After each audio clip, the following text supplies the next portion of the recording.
작년 6월 2일자로 왔습니다. 그 전에는 어디 있었어요? 감사원에 있었습니다. 과거에 방통위에 근무한 적이 있습니까? 없습니다. 방통위로 파견이 아니라 임명받은 거예요? 누가 임명했어요? 대통령이 발령낸 거 아닌가 싶은데요. 그게 뭐 그렇게 발령을 내서 저는 왔습니다. 대통령이 발령을 낸 것인지 아닌지 모르겠다. 발령권자가 누구예요? 대통령인 걸로 알고 있습니다. 방통위 사무처장을 대통령이 발령냅니까? 1급 공무원은 그런 거 아닌가. 저도 뭐 정확하게는 예. 감사원에서 무슨 일 했죠? 직전에 감사교육원장이었습니다. 감사교육원장을 방통위 사무처장으로. 당시 방통위원장은 누굽니까? 발령 날 때? 그 당시에 그 김효재 직무대행이었던 걸로 기억합니다. 발령 전날 한상혁 방송위원장이 면직됐죠? 아마 그랬던 것 같습니다. 면직하고 그 다음 날 발령을 냈는데 김효재 직무대행이 발령 냈습니까? 김효재 직무대행 때 제가 일단 왔습니다. 자, 와서 한 첫 번째 일이 뭐죠?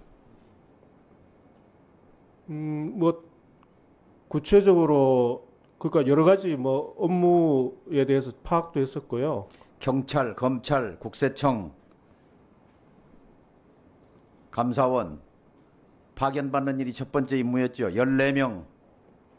그게 한 달 만에 왔죠. 제 첫 번째 임무라고 하기는 조금 그렇게 말씀드리기는 좀 어려울 것 같습니다. 과거에 방통위에 이렇게 검찰, 경찰, 국세청, 감사원 대규모로 대이동해서 방통위에 진주한 적이 있습니까? 그 전에 그렇게 파견 받았던 적은 없었던 것 같습니다. 처음이죠. 그거 누구 지시받고 파견 받았어요? 그 당시 직대께 보고 드리고 아마 한 걸로 기억합니다. 지시를 어디 용산에서 받았습니까? 아니 저는 모르겠습니다. 그거는. 그러면 김효재 직무대행이 파견 받으라고 지시했습니까? 아마 그러지 않았겠습니까 이게? 왜냐하면은 제가 1년도 뭐 안 된 일인데 저 젊은 사람이 감사원 사무처장 와서 저 방통위 사무처장 와서 누구로부터 지시 받았는지 그걸 모른단 말이에요? 아마 직대께서 아마 지시를 아마짜리는 빼고 아니 제가 지금 정확하게 기억이 안 나서 그렇게 말씀을 드리는 겁니다. 직제를 받아서 검사는 몇 명?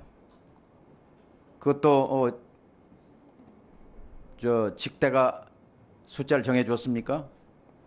그러니까 그 당시에 이제 그 아마 그 대검에서 3명, 감사원에서 4명, 경찰에서 4명, 국세청에서 3명, 14명이 한 달 만에 방통위에 진주했습니다.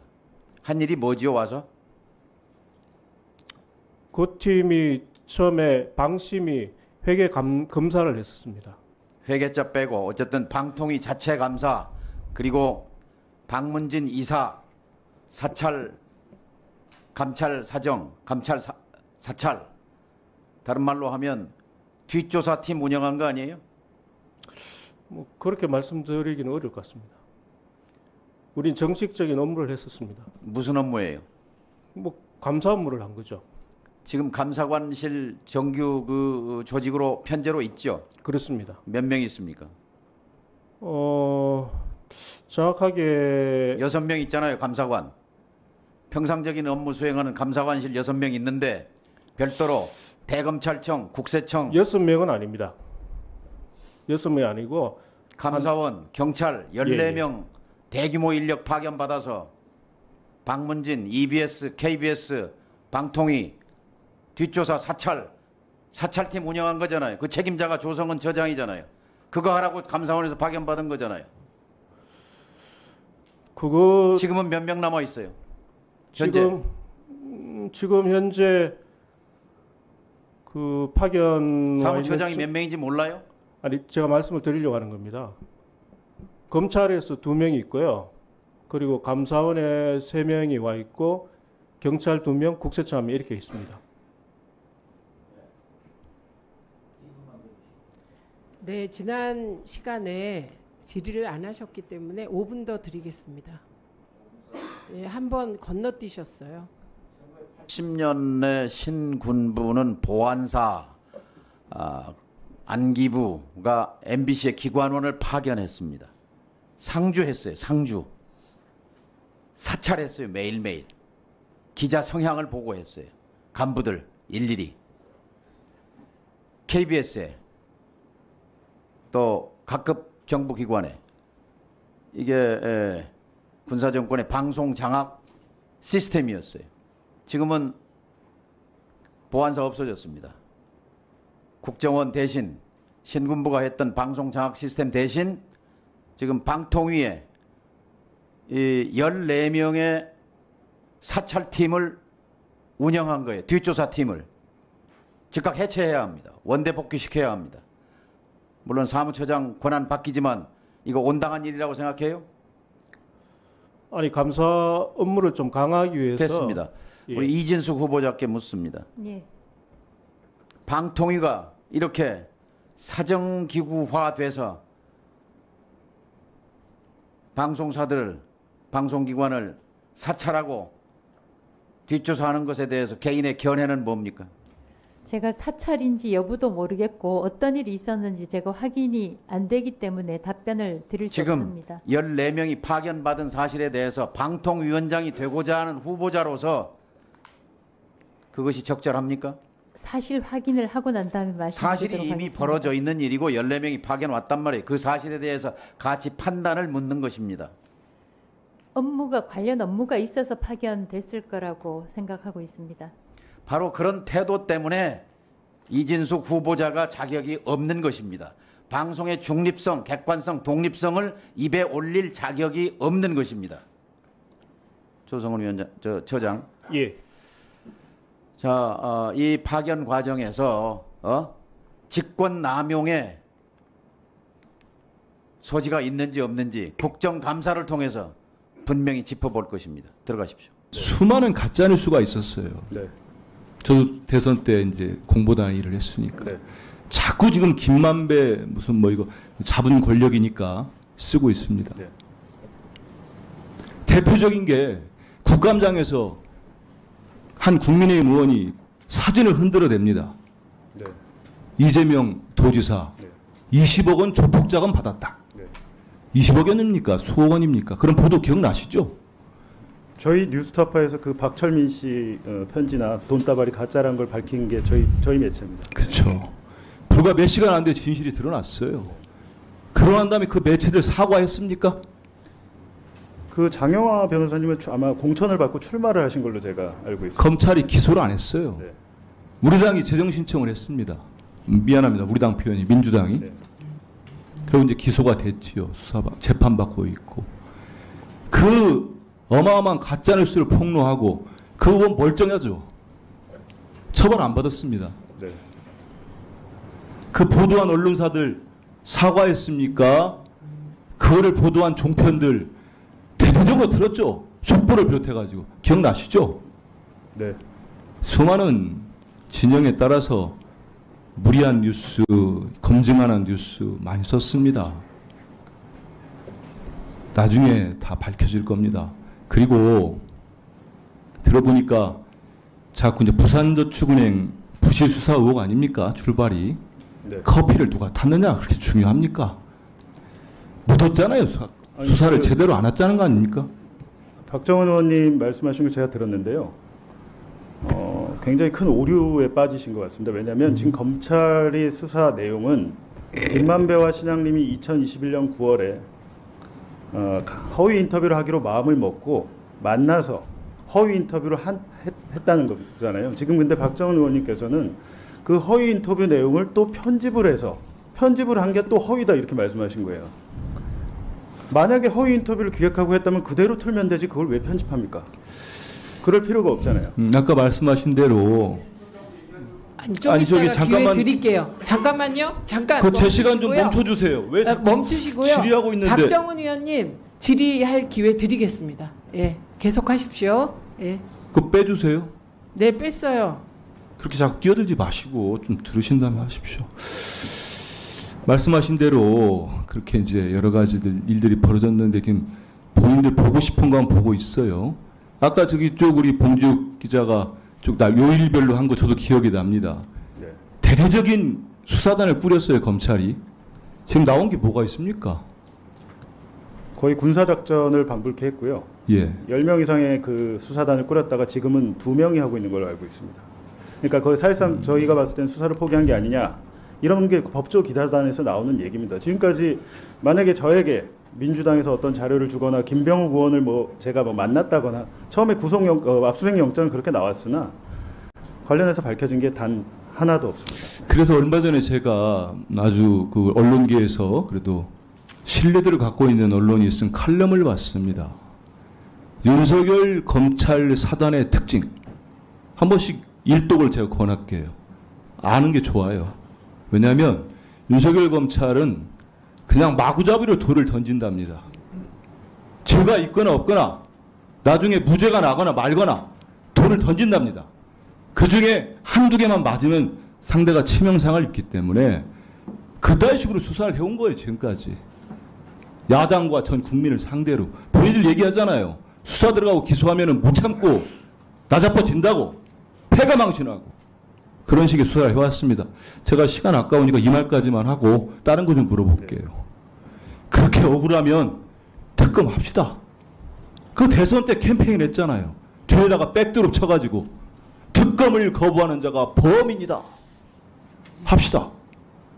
왜 그걸 거부권을 씁니까, 대통령이? 국민의힘은 똘똘 뭉쳐서 폐기시켜버리고. 지금 다 얘기하는 게 당당하다는 거 아닙니까? 봉지욱이긴 범인이라면서요, 지금. 범죄자로 취급한 거 아닙니까? 그럼 특검합시다. 진실을 밝혀봤으면 좋겠어요. 자, 제가 아까 안 계셔가지고 못 물어봤는데, 네. 유일이 청부민원 의혹 실상을 직접 취재하셨잖아요. 네. 청부민원 의혹 사건, 네. 류일임 위원장의 단독 행동이라고 생각하십니까? 본인이 그렇게 그냥 이건 제 의견입니다. 본인이 시작한 일은 아닌 것 같습니다. 왜냐하면 제가 아까 말씀드렸지만 방통위, 방심위, 그리고 검찰, 그리고 국민의힘, 그리고 대통령실까지 아주 조직적이고 유기적으로 움직인 결과들이 있습니다. 그래서 그런지 몰라도 저도 그렇고 몇몇 우리 민주당 쪽 의원님들이 물어봐도 류일임 위원장이 저도 물어봤어요. 아까 대통령실이나 윤석열 대통령과의 통화나 답변할 수 없다고 합니다. 네. 그런 거 보면은 지금 말씀하신 것처럼 이 청부민원 의혹이 정말 단독적으로 이렇게 위원장 움직였을까? 취재하면서 다른 느낌 같은 건 없었습니까? 일단 그 최혜병 사건과 동일한 것 같습니다. 네. 윤석열 대통령의 개인 전화, 휴대전화 그 번호가 나왔듯이, 그리고 그 용산의 번호가 나왔듯이 지금 유일임 위원장의 통화 기록만 확인을 하면 용산과 통화를 했는지, 누가 통화를 했는지 그 당시에, 그리고 어떻게 이게 움직였는지 그 사실들이 다 밝혀질 텐데 사실상 경찰이 지금 수사를 하지 않고 있습니다. 그 부분에 대해서 좀 문제가 있다고 봅니다. 끝으로 하나만 더 네. 여쭤보겠습니다. 장시간 고생하시는데 이제 아까도 제가 질의를 했습니다만 권익위 신고서에 대한 취재도 하신 거 아닙니까? 네. 보면은 사무처 팀장에게 민원 신청 현황 보고받았다는 사실이 없다. 네. 류일임 위원장 계속 얘기를 합니다. 그리고 이제 권익위 조사 이런 얘기 하는데 어떻게 보세요? 그 답변이 진정성 있고 진실로 보입니까? 오늘 아까 나왔던 카카오톡 화면 있잖아요. 예. 그 카카오톡 화면 그 직원들끼리 나왔던 것인데 제가 볼 때 그게 결정적인 증거라고 봅니다. 그 카카오톡을 그 직원들이 오늘 이렇게 쓰일 줄 알고 사전에 조작했을 리는 없어 보이니까 팀장이 갖다 보고 와서 이런 얘기까지 한테 칭찬을 받았다고 했는데 공교롭게도 그날 여러 민원이 취하되기 시작했고 약 4일 동안 계속 민원이 취하됐습니다. 그래서 9월 18일부터는 이 관련 민원이 거의 안 들어옵니다. 그러니까 그 여러 가지 시기적으로 봤을 때도 위원장이 보고를 받았다고 볼 수 있고요. 그리고 또 한 말씀 더 드리면은 대선 때 가장 대표적인 가짜 뉴스는 동아일보 10월 9일자 보도로 기억을 하는데요. 천화동인 1호의 지분 절반은 그분 것이 아니냐, 정영학 녹취록에 있다는 보도였습니다. 검찰발 관계자인지 뭔지 아무 소스가 없는 보도였는데 그 이후로 거의 모든 언론은 대장동의 숨은 주인이 누구냐를 찾아서 한 2달간 보도가 지속이 됐고 급기야 2022년 1월에 한국일보는 정영학녹취록의 대장동 그분은 조재현 대법관이라고 또 오보를 한 거죠. 저희가 그 뉴스타파가 지난해 1월에 정영학녹취록 1325쪽을 전면 공개했습니다. 누구나 볼 수 있도록 공개했지만 그 어디에도 정영학녹취록에는 대장동의 뭐 숨은 주인 천화동인 1호의 지분 절반 그분은 없습니다. 결과적으로 가짜뉴스잖아요. 이거야말로 가짜뉴스인데, 그렇다면 대선 당시에 이 대장동 그분을 찾아서 그렇게 헤매고 수많은 억측, 추측 보도를 한 매체들은 지금 어떻게 되는지 모르겠습니다. 저는 그럼에도 불구하고 만약 이재명 후보가 대통령이 되고 나서 그 보도를 한 매체들을 압수수색하고 수사하는 것은 잘못된 것이라고 봅니다. 언론으로서는 대선 후보의 유력한 후보의 검증을 할 수 있는 것인데 그거에 대해서는 보도를 할 수 있는 것에 대해서 검증한 것에 대해서 수사로 맞선다는 것은 옳지 않다고 보죠. KBS의 나비 부인과 관련하여 김희 가요가 나갔던 것 경위 파악했다는 거죠? 과장이 경위 파악한 것을 보고 받으셨죠? 네, 뭐 간략한 내용이었습니다. 해보세요, 지금. 그 보고받은 내용을 지금 전 국민 앞에서 얘기해 보세요. 제가 지금 자료를 정확히 갖고 있지 않아서, 근데 제 기억에 의하면 그 기사에 나왔던 것처럼 그게 뭔데요? 기사 저 못 봤어요, 제가. 네. 편성 과정에서 아무튼 약간 실수였다고 이야기한 걸로 기억이 납니다.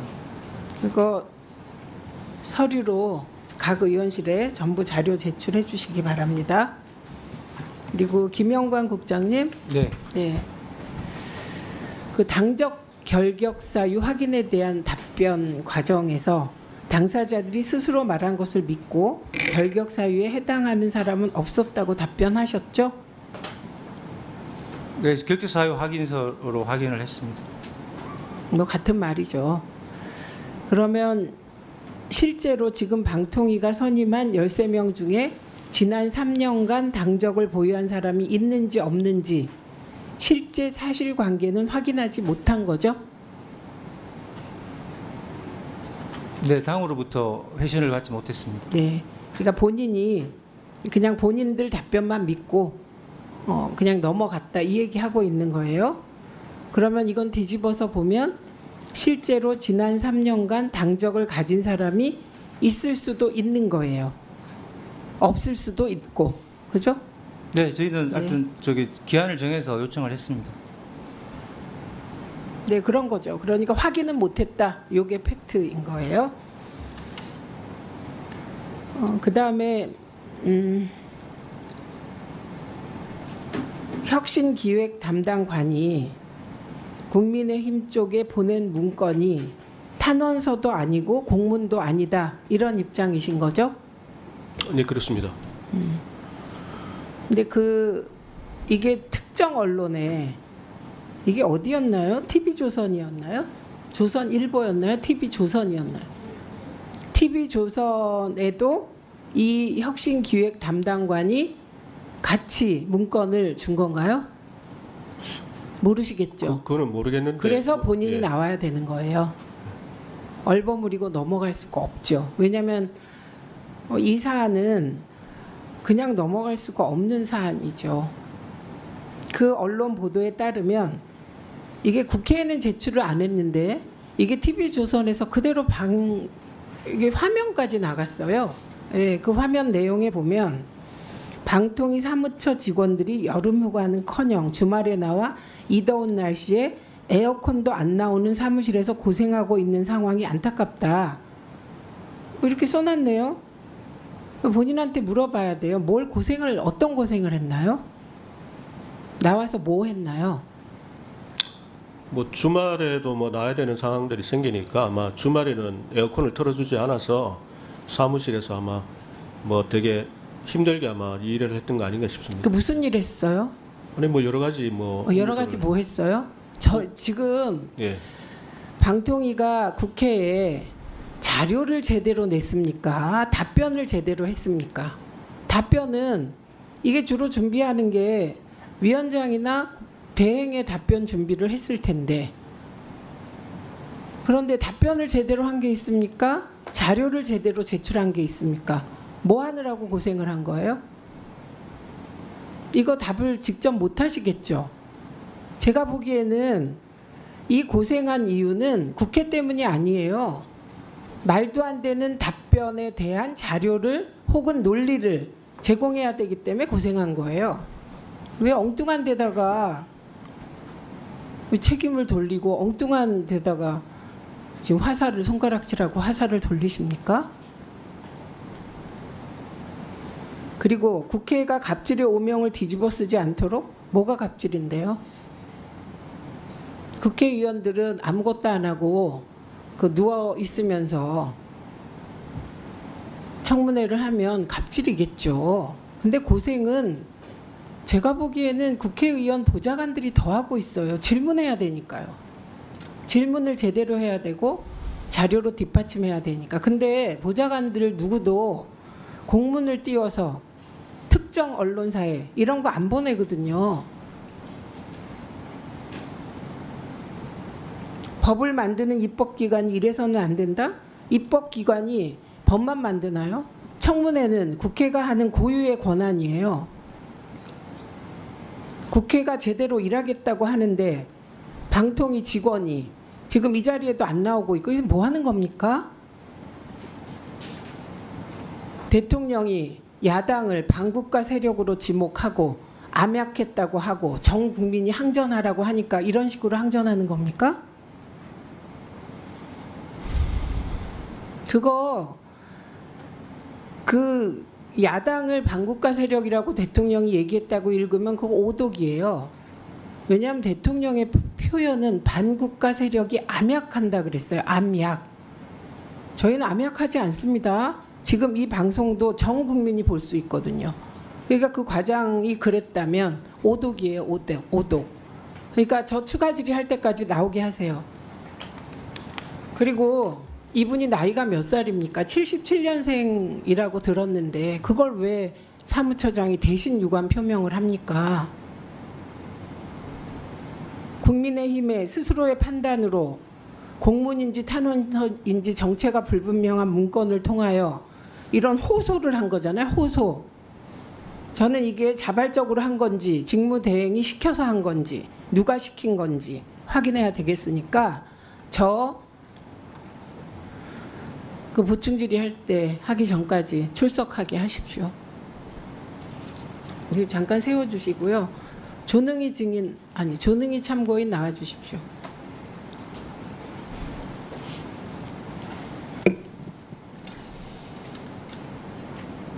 김재철, 이진숙 그리고 이어지는 보수 정권 때 MBC의 경영진들이 노조를 와해시키기 위해서 어떤 일을 했나요? 우선 파업에 가담한 조합원을 해고하고 중징계를 내렸죠? 예.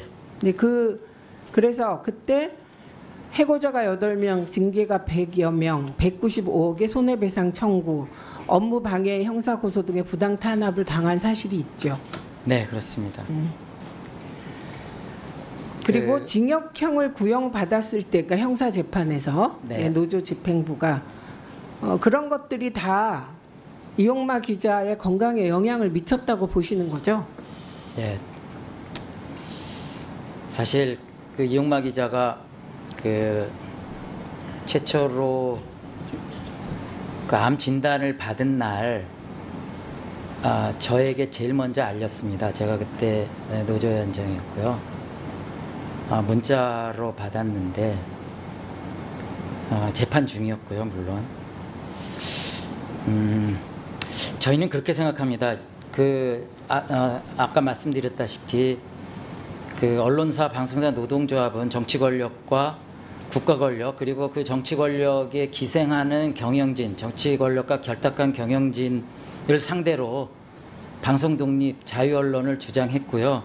그때마다 저희들을 그런 주장하는 노동조합을 향해서 임금 협상에는 임금이나 따지지 너네들은 정치적이다라고 주장을 그렇게 얘기를 했고요. 각종 탄압이 왔습니다. 특히 MBC 같은 경우에는 이용마 기자가 활동할 시절에 그 탄압은 해고입니다. 해고, 징계. 그다음에 두 번째로는 형사고소해서 검찰이 형사법정에 끌고 갑니다. 그리고 세 번째는 무려 MBC에 195억 손해배상을 신청했습니다. 그렇게 되면 조합이 와야 됩니다. 보통 이 세 가지를 노조 탄압 3종 세트라고 하는데 노조를 탈퇴하면은 그 손해배상을 안 받게 해줬다 이런 식이고요. 그 다음에 하나 더 있는데 그 다음에 어영노조가 만들어집니다. 그 부분은 좀 이따가 추가 질의해서 드리겠습니다. 지금 참고인과 또 다른 2명의 참고인이 박문진 이사에 응모한 것은 이진숙 방통위 체제가 MBC 장악을 위하여 박문진 이사를 잘못 선임하면 또 MBC 내부에서 이런 종류의 무지막지한 일이 벌어질까 봐 걱정하고 있어서 그런 행동을 하신 겁니까? 맞습니다. 이진숙 보도본부장 시절에 보도국장은 김장겸 보도국장이었고요. 그때 세월호 폐륜 방송이 그때 일어났습니다. 다시 그런 시절로 MBC를 되돌릴 수는 없습니다. 예, 서울시 관악가 박민규입니다. 본 의원이 지난 인사청문회에서 이진숙 위원장은 불법적 이인구조에서 공영방송 이사 선임을 강행하게 된다면 탄핵으로 이어질 거고 결국 이진숙 위원장은 제3의 이동관이 될 걸로 예측했고 저희 그런 예측에 대해 이진숙 후보자에게 문의해 본 결과 이진숙 위원장은 제가 예측하는 게 무의미하다라고 답변했지만 결국 그 예측은 지금 현실이 되어가고 있습니다. 증인 출석을 요구받은 이진숙 위원장이 일방적으로 불출석한 관계로 조성은 사무처장께 묻겠습니다. 7월 31일 이틀 전 수요일 오후 5시에 열린 방송통신위원회 KBS 이사 52인, 박문진 이사 32인 이렇게 총 83명의 후보를 선정하고 최종적으로 추천 그리고 임명까지 졸속적으로 진행한 것 같은데요. 그 외에 부위원장 선출과 위원회에 대한 기피 신청 검토 각하까지 정말 빠른 시간 내에 진행이 됐습니다. 그 이 회의에 우리 처장님 배석한 걸로 알고 있는데 이진숙 방송통신위원장과 김태규 부위원장 두 분이서 이사 후보자를 심사하고 의결한 거 맞습니까? 네, 그렇습니다. 그렇다면 처장님 보시기에 이진숙, 김태규 두 분이 심사하면서 지원서도 꼼꼼히 보고 지원자에 대한 혐의도 여러 가지 보면서 최적의 공영방송 이사를 선임했다고 보이십니까? 서류를 꼼꼼히 보고 충분히 숙기하면서 선임했는지 판단이 되시냐고요. 배석하셨으니까 2시간 동안. 그런데 이제 회의 시간은 2시간이지만 좀 전에 김영관 기획조정관께서 말씀드린 대로 그 10시경에 아마 자료를 드렸다면 알겠습니다. 그러면 어쨌든 취임식 11시고 10시에 봐서 취임식 안 하고 점심 안 드셨다 하더라도 많이 잡아봤자 10시부터 11시 1시간 12시부터 회의가 열렸던 4시까지 4시간 총 5시간에 2시간 더 하면 많이 잡아야 7시간입니다. 그렇죠? 맞습니까? 그렇습니다. 예. 그렇다면 이진숙 위원장이나 김태규 부위원장 위원회 열린 7월 30일 날 임명된 거 맞죠? 예. 그렇다면 임명되기 전에 이사 관련 서류를 보고받았습니까? 보고 뭐 드린 적이 없는 드리면 걸로 안 알고 있습니다. 되죠. 예, 예. 임명받기 전인데. 예, 그렇습니다. 그렇죠? 예, 예. 그러면 7시간이네요. 자, 그렇다면 이 위원장과 부위원장은 임명되자마자 점심도 안 먹고 7시간을 봤다고 칩시다. 회사에서 인턴선 하나 뽑아도 서류 전형 면접까지 다 보면서 시간을 초해서 임명을 하는데 정말 중요한 공영방송 이사를 많이 봐봤자 7시간, 제가 보기에는 2시간 정도 보고받고 검토하고 검토도 안 된 것 같아요. 그 과정 속에서 이사를 추천하고 했는데 어쨌든 제 본 의원의 지적 맞습니까? 맥시 7시간 맞습니까? 그렇게 볼 수도 있을 것 그렇게 같습니다. 봐야죠, 네. 처장님. 저 처장님, 예. 기본적인 지원 서류 한 매만 봐도 A4 용지 33매입니다. 계산해 보면 대충 한 5만 자 나와요. 그럼 83명 대충 곱해도 400만 자예요. 이거를 검토하는데 그 두 분께서 7시간 맥시로 검토하고 최적의 공영방송 이사진을 선임 의결했습니다. 물론 그 중간에 위원장 호선도 있었고요. 기피시청 각하도 있었죠. 보고도 있었고. 조성 처장님은 감사원 경력 출중한 경력으로 알고 있는데 맞습니까? 감사원 출신이시죠? 예, 그렇습니다. 우리 정부 감사원 잘 아실 텐데 최근 감사원은 선거관리위원회 채용비리 관련해서 9개월 넘게 대대적인 인력으로 감사를 진행했고 27명의 전현직 선관위 직원들을 검찰에 수사 요청했습니다.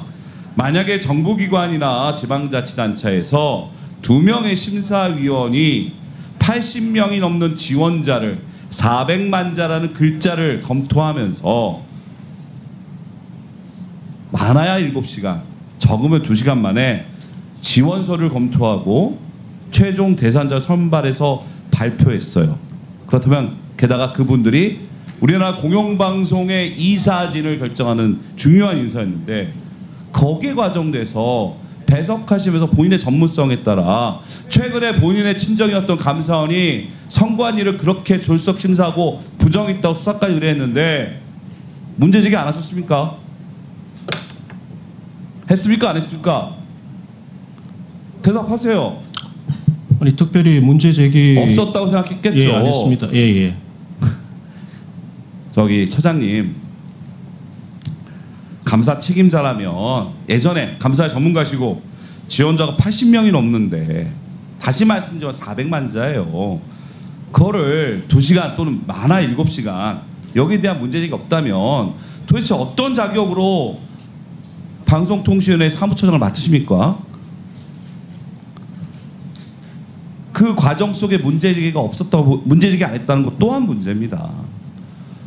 지금 방송통신위원회 좋은 조직 2008년 조직대가 봤는데 지금 조성 처장님처럼 외부에 온 사람들이 16년간 만들었던 방통의 좋은 공무원 문화를 망치고 있어요. 거기에 김영관 조정관도 마찬가지입니다. 공직생활 30년 했던 사람이 말이야. 답도 못하잖아요. 본위원은 방송통신위원회 고위직들 사무처장님과 기획조정관님들 그리고 몇몇 국장님들 심각하게 문제제기하고 싶습니다.